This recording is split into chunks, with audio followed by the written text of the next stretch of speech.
Give him this money and these notes, Reynaldo. I will, my lord. You shall do marvelously wisely, good Reynaldo, before you visit him to make him inquire of his behavior. My lord, I did intend it. Very well said. Very well said. Look you, sir. Inquire me first what Danskers are in Paris, and how and who, what means and where they keep, what company, at what expense, in finding by this encompassment and drift of question that they do know my son. Come you more nearer than your particular demands will touch it. Take you as 'twere some distant knowledge of him, as thus I know his father and his friends, and impart him. Do you mark this, Reynaldo? Aye, very well, my lord. And impart him, but you may say, not well, but if be he, I mean, he's very wild, addicted, so and so. And there put on him what forgeries you please. Marry, none so rank as may dishonor him. Take heed of that. But, sir, such wanton, wild, and usual slips as our companions noted and most known to youth and liberty. As gaming, my lord? Aye, or drinking, fencing, swearing, quarreling, drabbing. You may go so far. My lord, that would dishonor him. Faith, no. As you may season it in the charge, you must not put another scandal on him. That he is open to incontinency, that's not my meaning, but breathe his faults so quaintly that they may seem the taints of liberty, the flash and outbreak of a fiery mind, a savageness in unreclaimed blood of general assault. But, my good lord... Wherefore should you do this? Aye, my lord, I would know that. Marry, sir, here's my drift. And I believe it is a fetch of warrant, you laying these slight sullies on my son as 'twere a thing a little soiled i' the working.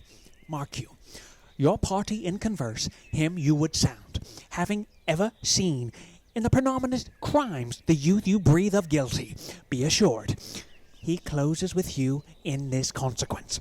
Good sir, or so, or friend, or gentleman, according to the phrase or the addition of man and country. Very good, my lord. And then, sir, does a this, a does. What was I about to say? By the mass, I was about to say something. Where did I leave? At closes in the consequence, at friend or so, and gentleman. At closes in the consequence. I marry. He closes thus. I know the gentleman. I saw him yesterday, or the other day, or then, with such or such, and as you say, there was a gaming, there or took in his rout, there falling out at tennis, or perchance I saw him enter such a house of sale, videlicet, a brothel, or so forth. See you now. Your bait of falsehood takes this carp of truth, and thus do we of wisdom and of reach, with windlasses and with assays of bias, by indiscretions find directions out. So, by my former lecture and advice, shall you, my son? You have me, have you not? My lord, I have. Goodbye, ye. Fare ye well. Good, my lord. Observe his inclination in yourself. I shall, my lord. And let him ply his music. Well, my lord. Farewell.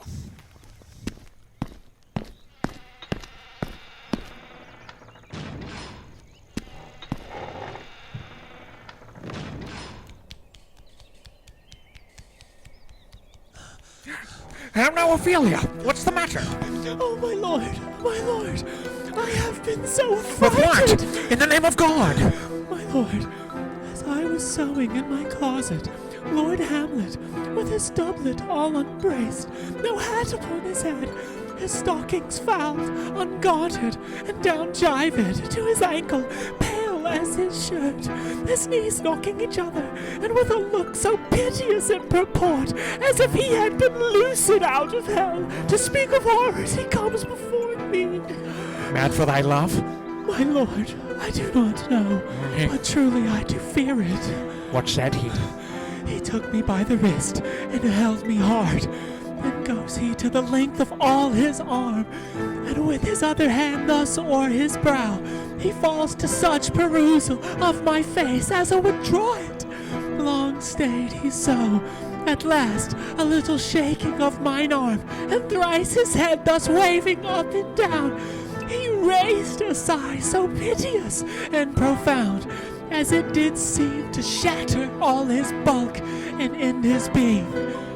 That done, he lets me go, and with his head over his shoulder turned, he seemed to find his way without his eyes. For out of doors he went without their helps, and at last bended their light on me. Come, go with me. I will go seek the king. This is the very ecstasy of love, whose violent property foredoes itself and leads the will to desperate undertakings, as oft as any passion under heaven that does afflict our natures. I am sorry. What, have you given him any hard words of late? Oh, my good lord! But as you did command, I did repel his letters and denied his access to me. That hath made him mad.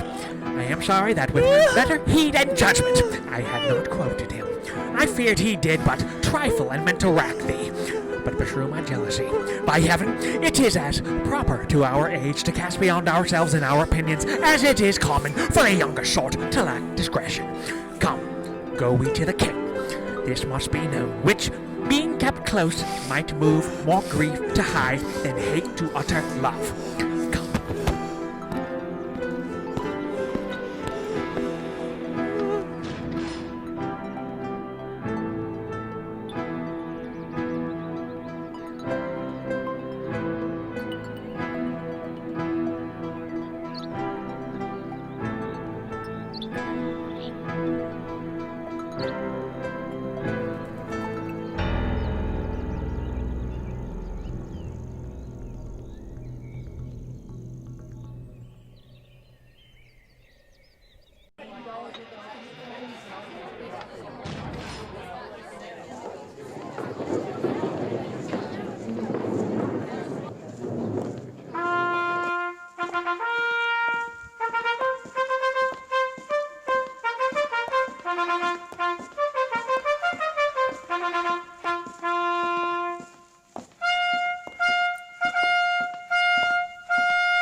Welcome, dear Rosencrantz and Guildenstern.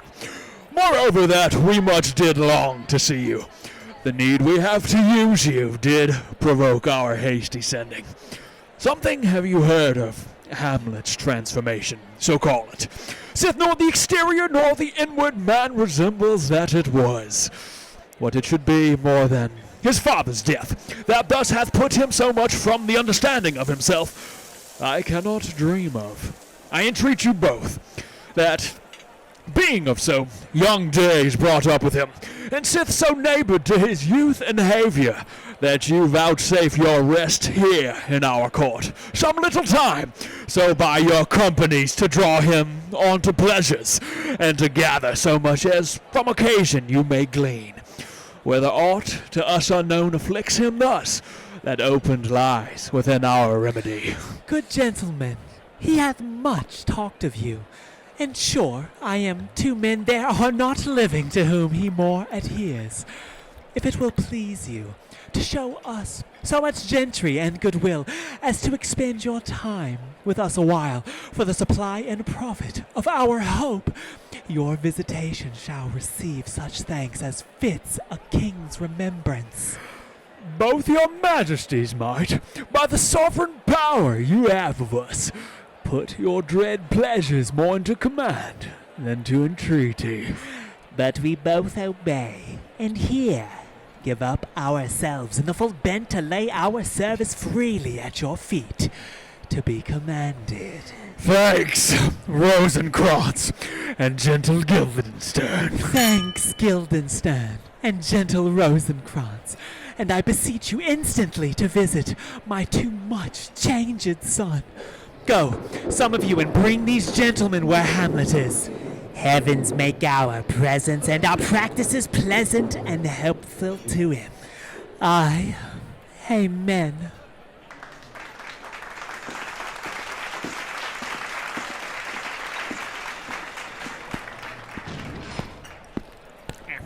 The ambassadors from Norway, my good lord, are joyfully returned. Thou still hast been the father of good news. Have I, my lord? Assure you, my good liege, I hold my duty as I hold my soul, both to my God and to my gracious king. And I do think, or else this brain of mine hunts not the trail of policy so sure as it hath used to do, that I have found the very cause of Hamlet's lunacy. Oh, speak of that. That do I long to hear. Give first admittance to the ambassadors. My news shall be the fruit to that great feast. Thyself do grace to them, and bring them in. He tells me, my dear Gertrude, he hath found the head and source of all your son's distemper. I doubt it is no other but the main, his father's death in our hasty marriage. Well, we shall sift him. Say, welcome, my good friends. Say, Valdemar, what from our brother Norway? Most fair return of greetings and desires. Upon our first, he sent out to suppress his nephew's levies, which to him appeared to be a preparation against a Polak. But better looked into, he truly found it was against your highness, whereas grieved that so his sickness, age, and impotence was falsely born in hand sends out arrests on Fortinbras, which he in brief obeys. Receives rebuke from Norway, and in fine makes vow before his uncle never more to give the essay of arms against your majesty. Whereon old Norway, overcome with joy, gives him 70,000 crowns in annual fee, and is commissioned to employ those soldiers so levied as before against the Polak, with an entreaty herein further shown, that it might please you to give quiet pass through your dominions for this enterprise, on such regards of safety and allowance as therein are set It down. likes us well, and at our more considered time we'll read, answer, and think upon this business. Meantime, we thank you for your well-took labor. Go to your rest. At night we'll feast together. Most welcome home! This business is my landing. My liege and madam, to expostulate what majesty should be, what duty is. Why, day is day, night, night, and time is time. We're nothing but to waste night, day, and time. Therefore, since brevity is the soul of wit, and tediousness the limbs and outward flourishes, I will be brief. Your noble son is mad. Mad, call I it, for to define true madness, what is but to be nothing else but mad? But let that go. More matter with less art? Madam, I swear I use no art at all. That he is mad, 'tis true.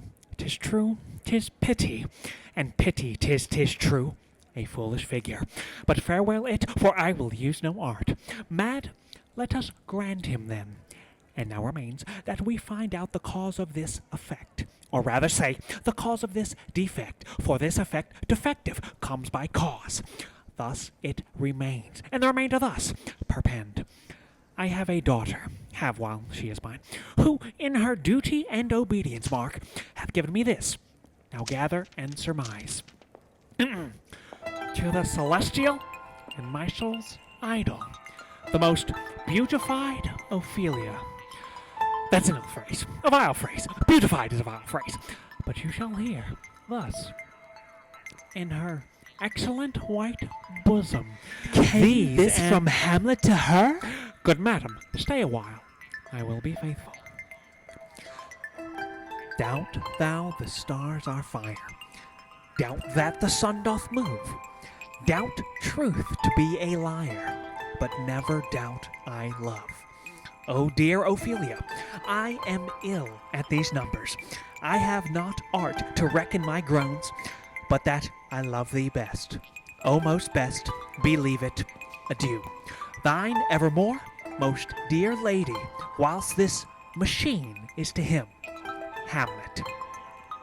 This in obedience hath my daughter shown me, and more above hath his solicitings, as they fell out by time, by means, and place, all given to mine ear. But how hath she received his love? What do you think of me? As a man faithful and honorable. I would fain prove so. But what she might, you think, when I had seen this hot love on the wing, as I perceived it, I must tell you that, before my daughter told me, what might you, or my dear majesty, your queen here think, if I had played the desk or table book, or given my heart a winking, mute and dumb, or looked upon this love with idle sight? What might you think? No. I went round to work, and my young mistress thus I did bespeak. Lord Hamlet is a prince out of thy star. This must not be. And then I prescripts gave her, that she should lock herself from his resort, admit no messengers, receive no tokens, which done, she took the fruits of my advice, and he, repelled, a short tale to make, fell into a sadness, then into a fast, thence to a watch, thence into a weakness, thence to a lightness, and by this declension into the madness wherein now he raves, and all we go for. Think 'tis this? It may be, very like. Hath there been such a time? I would fain know that I have positively said 'tis so, when it proved otherwise. Not that I know. Take this from this, if this be otherwise. If circumstances lead me, I will find where truth is hid, though it were hid indeed within the center. How may we try it first? You know sometimes he walks 4 hours together here in the lobby. So he does indeed. At such a time, I'll lose my daughter to him. Be you and I behind the hours then. Mark the encounter. If he love her not, and be not from his reason fallen thereon, let me be no assistant for a state, but keep a farm and quarters. We will try it. But look, where sadly the poor wretch comes reading. Away, I do beseech you both, away. I'll board him presently. Oh, give me leave. How does my good Lord Hamlet? Well, God a mercy. Do you know me, my lord? Excellent! Well, you are a fishmonger. Not I, my lord. Then I would you were so honest a man. Honest, my lord? Aye, sir. To be honest, as this world goes, is to be one man picked out of 10,000. That's very true, my For lord. if the sun breed maggots in a dead dog, being a god gets a carrion. Have you a daughter? I have, my lord. Let her not walk in the sun. Conception is a blessing, but as your daughter may conceive, friend, look to it. How say you by that? Still harping on my daughter. Yet he knew me not at first. Said I was a fishmonger. I was far gone, far gone. And truly, in my youth I suffered much extremity for love. Very near this. I'll speak to him again. What do you read, my lord? Words, words, words. What is the matter, my lord? Between who? I mean the matter that you read, my lord. Slanders, sir! For the satirical rogue says here that old men have grey beards, that their faces are wrinkled, their eyes purging thick amber and plum tree gum, and that they have a plentiful lack of wit, together with most weak hams.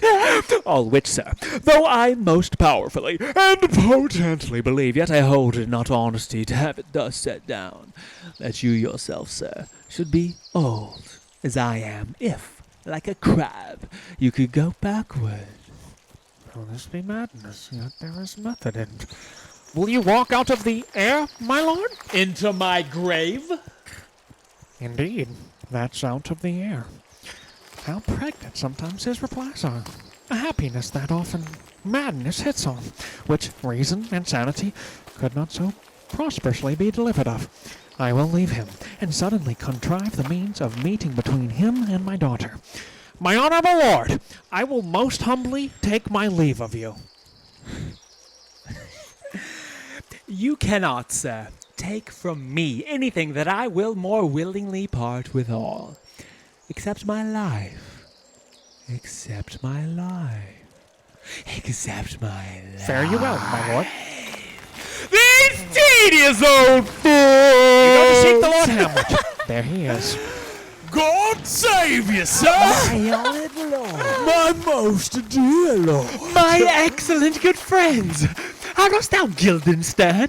Rosencrantz! Good lads, how do ye both?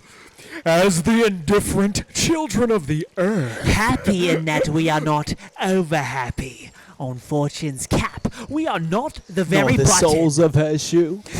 Neither, my lord. Then you live about her waist, or in the middle of her favorite. Faith, her private wing. In the secret parts of fortune, almost true. She is a strumpet!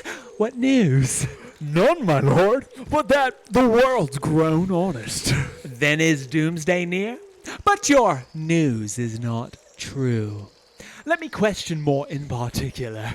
What have you, my good friends, deserved at the hands of fortune that she sends you to prison hither? Prison, my lord? Denmark's a prison. Is the world one? A goodly one, in which there are many confines, wards, and dungeons. Denmark being one of the worst. We think not so, my lord. Why then, 'tis none to you, for there is nothing, either good or bad, but thinking makes it so. To me it is a prison. Why then your ambition makes it one. 'Tis too narrow for your mind. Oh, God, I could be bounded in a nutshell and count myself a king of infinite space, were it not that I have bad dreams. Which dreams indeed are ambition, for the very substance of the ambitious is merely the shadow of a A dream. dream itself is but a shadow. Truly, and I hold ambition of so airy and light a quality that it is but a shadow. Then are our beggars' bodies, and our monarchs, and outstretched heroes the beggars' shadows? Shall we to the court, for by my fay I cannot reason. Will wait upon you. Will wait upon you. No such matter. I will not sort you with the rest of my servants, for, to speak to you like an honest man, I am most dreadfully attended. But in the beaten way of friendship, what make you at Elsinore? To visit you, my lord. No other occasion. Beggar that I am even poor in thanks. But I thank you. And sure, dear friends, my thanks are too dear a halfpenny. Were you not sent for? Is it of your own inclining? Is it a free visitation? Come, deal justly with me. Come, nay, speak. What should we say, my lord? Why anything but to the purpose. You were sent for, and there is a kind of confession in your looks, which your modesties have not craft enough to color. I know the good king and queen have sent for you. To what end, my lord? That you must teach me. But let me conjure you by the rights of our fellowship, by the consonancy of our youth, by the obligation of our ever-preserved love, and by what more dear a better proposer can charge you withal, be even and direct with me, whether you were sent for or no. What say you? Nay then, I have an eye of you. If you love me, hold not on. My lord, we were sent for. I will tell you why.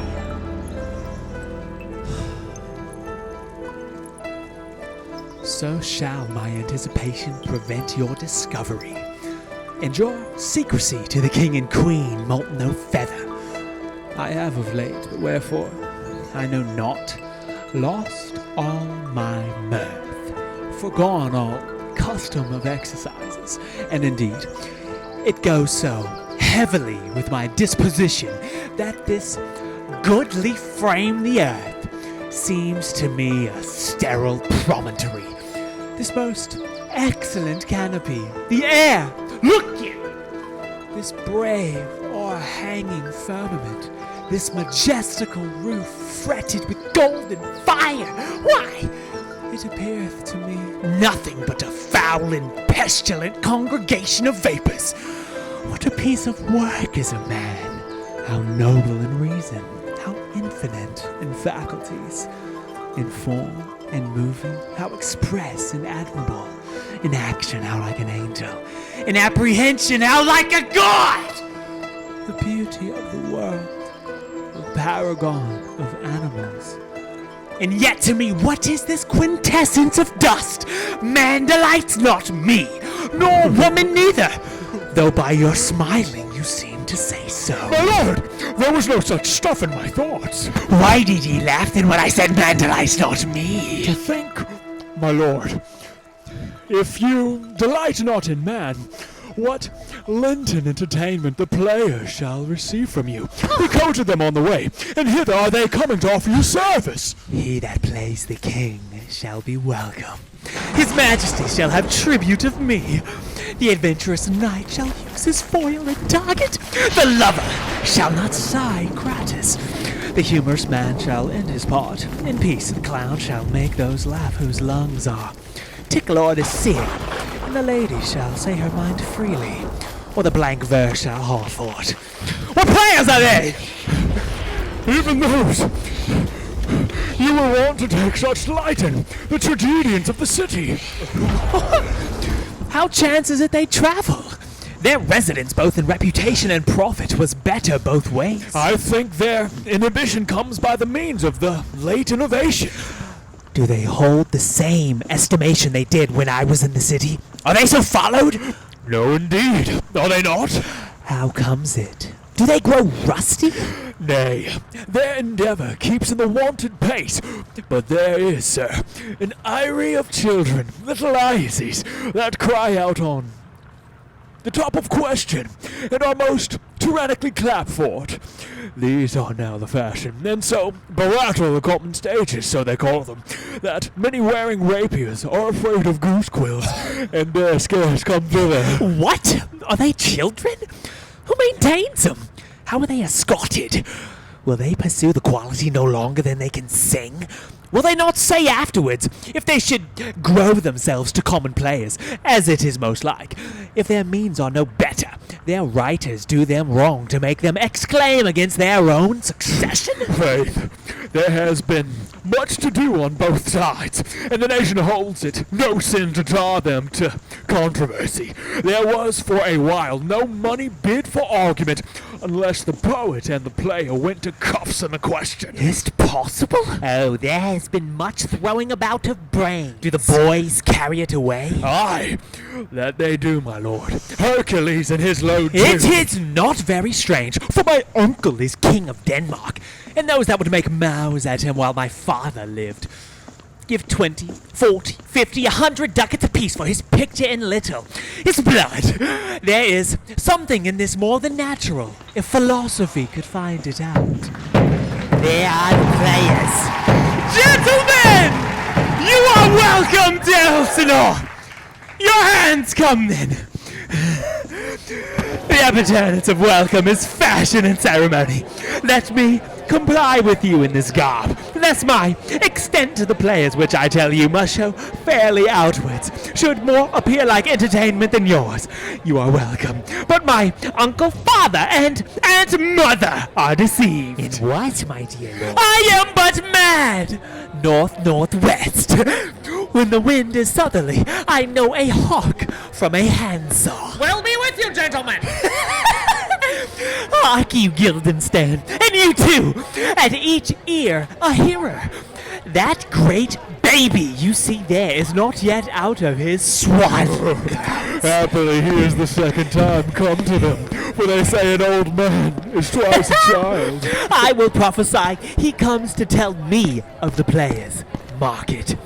You say right, sir, on Monday morning. 'Twas then indeed. My lord. I have news to tell My you. lord, I have news to Tell you. When Rusticus was an actor in Rome. The actors are come hither, my lord. Buzz.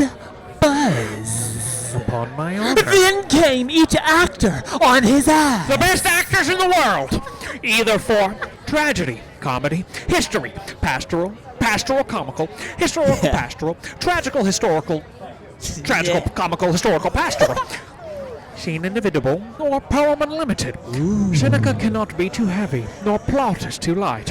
For the law of writ and the liberty, these are the only men. O Jephthah, judge of Israel, what a treasure hadst thou! What treasure had he, my lord? Why? one fair daughter, and no more, the which he loved, passing well. Still on my daughter. Am I not in a right, old Jephthah? If you call me Jephthah, my lord, I have a daughter that I love, passing well. Nay, that follows not. What follows then, my lord? Why, as by lot, God wot, and then, you know, it came to pass as most like it was. The first row of the pious chanson will show you more, for look where my abridgment comes. You are welcome, masters. Welcome all. I am glad to see thee well. Welcome, good friends. Oh, old friend. Why, thy face is valen since I saw thee last. Comest thou to bid me in Denmark? Why, my young lady and mistress, my lady, your ladyship is near to heaven than when I saw you last by the altitude of a Chopin. Pray guard your voice like a piece of uncurrent gold. Be not cracked within the ring. Masters, you are all welcome. Well, you do it like French falconers fly. Fly at anything we see. We'll have a speech straight. Come, give us a taste of your quality. Come, a passionate speech. What speech, my lord? I heard thee speak me a speech once, but it was never acted. Or if it was, not above once. For the play, I remember, pleased not the million. 'Twas caviare to the general. But it was, as I received it, and others whose judgments in such matters cried in the top of mine, an excellent play, well digested in the scenes, set down with as much modesty as cunning. I remember one said there were no salads in the lines to make the matter savory, nor no matter in the phrase that might indict the author of affectation, but called it an honest method, as wholesome as sweet, and by very much more handsome than fine. One speech in it I chiefly loved. 'Twas Aeneas' tale to Dido, and thereabout of it especially where he speaks of Priam's slaughter. If it live in your memory, begin at this line. Oh, let me see. The rugged Pyrrhus, like the Hyrcanian beast. 'Tis not so. It begins with Pyrrhus. The rugged Pyrrhus, he whose sable arms, black as his purpose did the night resemble, when he lay couched the ominous horse, hath now this dread in black complexion smeared with heraldry more dismal, head to foot, now is betotaled girls, horridly tricked with blood of fathers, mothers, daughters, sons, baked and impasted with the parching streets that lend a tyrannous and a damned lie to their lord's murder. Roasted in wrath and fire, and thus o'ersized with coagulate gore, with eyes like carbuncles, the hellish Pyrrhus, old grandson Priam seeks. So, proceed you. For God, my lord. Well spoken, with good accent and good discretion.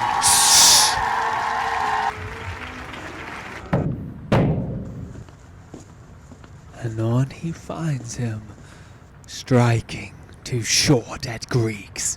His antique sword, rebellious to his arms, lies where it falls, repugnant to command, unequal matched. Pyrrhus at Priam drives, and rage strikes wide. But with the whiff and wind of his fell sword, the unnerved father falls. Then senseless Ilium, seeming to feel this blow with flaming top, stoops to his base, and with a hideous crash takes prisoner Pyrrhus' ear. For lo, his sword, which was declining on the milky head of Reverend Priam, seemed to the air to stick, so as a painted tyrant Pyrrhus stood, and like a neutral to his will and matter did nothing. But as we often see, against some storm, a silence in the heavens, the rack stands still, the bold winds speechless, and the orb below as hush as death, Anon the dreadful thunder doth rend the region, so after Pyrrhus' pause aroused vengeance sets him new a work. And never did the Cyclops' hammers fall on Mars' armor, forged for proof etern. With less remorse than Pyrrhus' bleeding sword now falls on Priam. Out! Out, thou strumpet fortune! All you gods in general sin will take away her power. Break all the spokes and fellies from her wheel, and bowl the round nave down the hill of heaven, as low as to the fiends. This is too long. And shout to the barbers with your beard! Prithee, say on. He's for a jig, or a tale of poultry, or he sleeps. Say on. Come to Hecuba. But who? Woe had seen the Moblid Queen.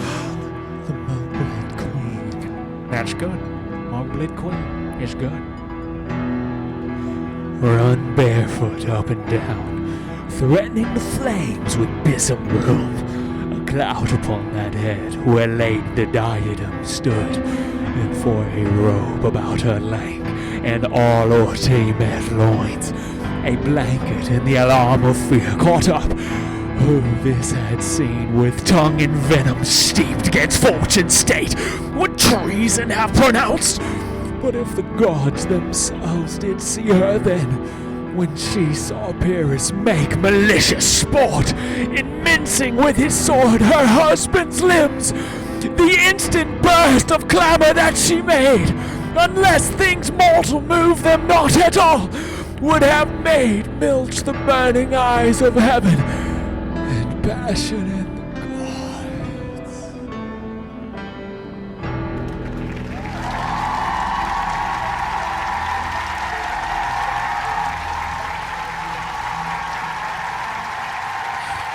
Well, where he has not turned his color, and has tears in his eyes. Prithee no more.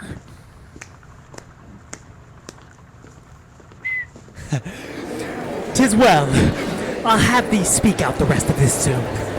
Good my lord, will you see the players well bestowed? Do you hear? Let them be well used, for they are the abstract and brief chronicles of the time. After your death, you had better have a bad epitaph than their ill report while you live. My lord, I will use them according to their desert. God's Bodkin man! Much better! Use every man after his desert, and who shall escape whipping? Use them after your own honor and dignity. The less they deserve, the more merit is in your bounty.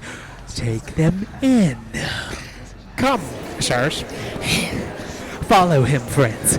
We'll hear play tomorrow. Dost thou hear me, old friend?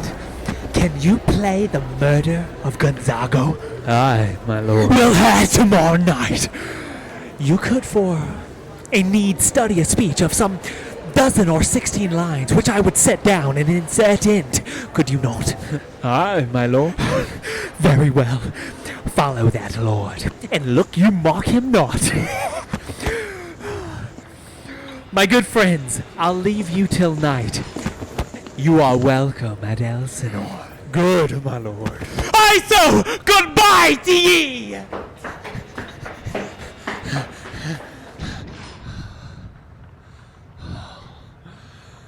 Now I am alone. Oh, what a rogue and peasant slave am I!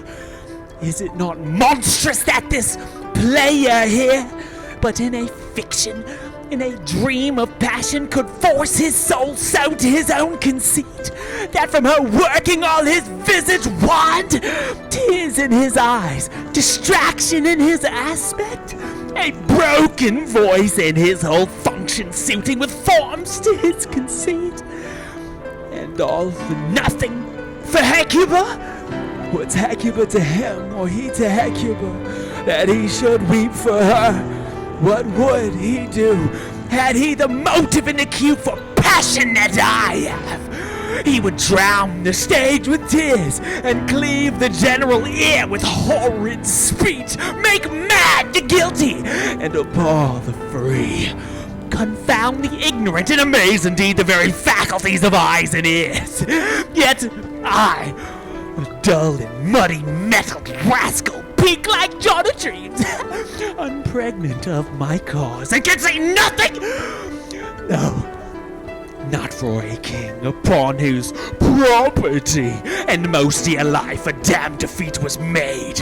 Am I a coward who calls me villain, breaks my back to cross, plucks off my beard and blows it in my face, tweaks me by the nose, gives me the lie in the throat as deep as the lungs, to dust me this as wounds?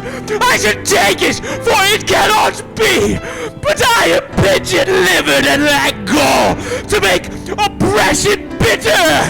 Or hear this, I should have fatted on the regent guides with this slave's awful bloody villain. Remorseless, treacherous, lecherous, kindless villain. Oh, vengeance! Why, what an ass am I? This is most brave that I, the son of a dear father murdered, prompted to my revenge by heaven and hell, must like a whore unpack my heart with words and fall a-cursing like a very drab, a stallion, vagabond thumb about my brains. I have heard that guilty creatures sitting at a play have by the very cunning of the scene been struck so to the soul that presently they have proclaimed their malefactions. For murder, though it have no tongue, will speak with most miraculous organ. I'll have these players play something like the murder of my father before mine uncle. I'll observe his looks. I'll tint him to the quick. If I do blench, I know my course. The spirit that I have seen may be a devil, and the devil hath power to assume a pleasing shape, yeah? And perhaps out of my weakness and my melancholy, as he is very potent with such spirits, abuses me to damn me. I'll have grounds more relative than this. The play's the thing wherein I'll catch the conscience of the king.